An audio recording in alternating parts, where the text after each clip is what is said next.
نهائي كأس السوبر الأفريقي 2019 بين الرجاء المغربي بطل الكونفدرالية والترجي التونسي بطل دوري أبطال أفريقيا. مباراة أسطورية بين التوانسة والمغاربة، فتعال نشوف المتعة اللي حصلت. لايك وصلى على الحبيب ويلا نبدأ. أول 10 دقايق الفريقين خايفين من بعض ومفيش أي هجمات مؤثرة على المرمى. الخطورة الأولى كانت من نادي الرجاء، ومحمود بن حليب يضيع كرة غريبة عجيبة قدام الجول وفرصة هدف أول ضايع. الرجاء أخطر أول ربع ساعة، وسفيان رحيمي بيضيع فرصة هدف تاني على الرجاء المغربي، والمباراة ولعت من المغاربة. بس التالتة للرجاء كانت في الجول، وعبد الإله الحفيظي بيحط الصاروخ الأول في مرمى الترجي التونسي.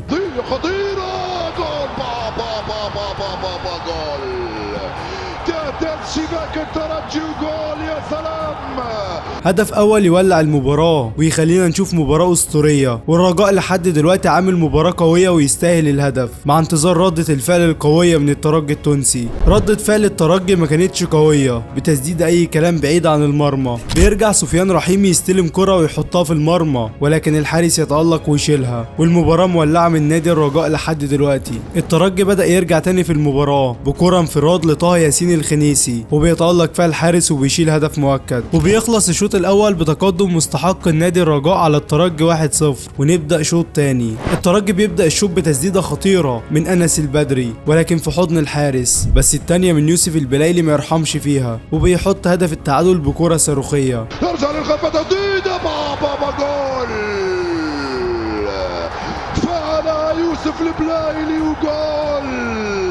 هدف يولع اكتر المباراة بين الرجاء والترجي، ويوسف البلايلي لما بتكون الغزالة رايقة معاه بنشوف اهداف منه عالمية، وهدف اسطوري صاروخي من البلايلي في مرمى الرجاء، مع انتظار ردة الفعل من نادي الرجاء. ردة الفعل كانت قوية من الرجاء المغربي اللي على طول بيسجل هدف التقدم على الترجي عن طريق بدر بنون. وما زال الكرة جول. بدر بنون يفعلها ويسجل جول.